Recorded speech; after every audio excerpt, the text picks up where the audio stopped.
TNPSC எக்ஸாம்ல இந்த question ப்ரீவியஸா கேட்டிருக்காங்க. இந்த கொஸ்டின் பார்க்க தான் ரொம்ப பெரிய கொஸ்டின் இருக்கு. இது ஜஸ்ட் HSC படிக்க தெரிஞ்சா போதும், நம்ம இந்த மாதிரி சம் பார்த்தோன்னே ஈஸியா சால்வ் பண்ணிடலாம்.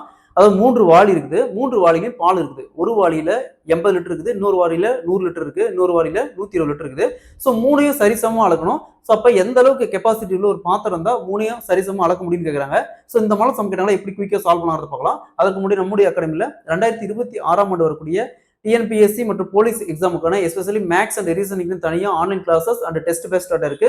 ஸோ கிளாஸஸ் பத்தி வேற ஏதாவது டீட்டெயில் வேணும்னா மேல இருக்கிற நம்பருக்கு கான்டாக்ட் பண்ணுங்க. கொஸ்டின்ல 3 வாளி இருக்குது, 3 வாளிலையும் பால் இருக்குது. ஒன்றுல 80 லிட்டர் இருக்குது, இன்னொன்றுல 100 லிட்டர் இருக்குது, இன்னொருல 120 லிட்டர் இருக்குது.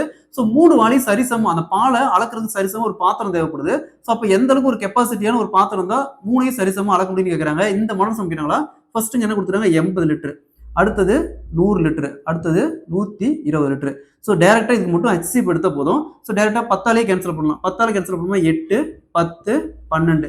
ஸோ அகைன் 2ஆல கேன்சல் பண்ணலாம். 2ஆல கேன்சல் பண்ணா 4, 5, இங்க 6. ஸோ இதுக்கு மேல எதுவும் காமனா வகுக்கிற மாதிரி எதுவும் இல்லை. ஸோ இங்க 4 இருக்கு, இங்க 6 இருக்கு, பாருங்க 5 இருக்கு. 5 2ஆல வகுப்படாது. அப்போ இதோடய ஸ்டாப் பண்ணிக்கணும். ஸோ HC பார்த்தோம்னா 10 × 2 = அதாவது HC 10 × 2 20. ஸோ அப்ப 20 லிட்டர் அளவுள்ள ஒரு பாத்திரம் இருந்துச்சுன்னா நம்ம 3யும் சரிசமமா அளக்கலாம். Option D is the correct answer.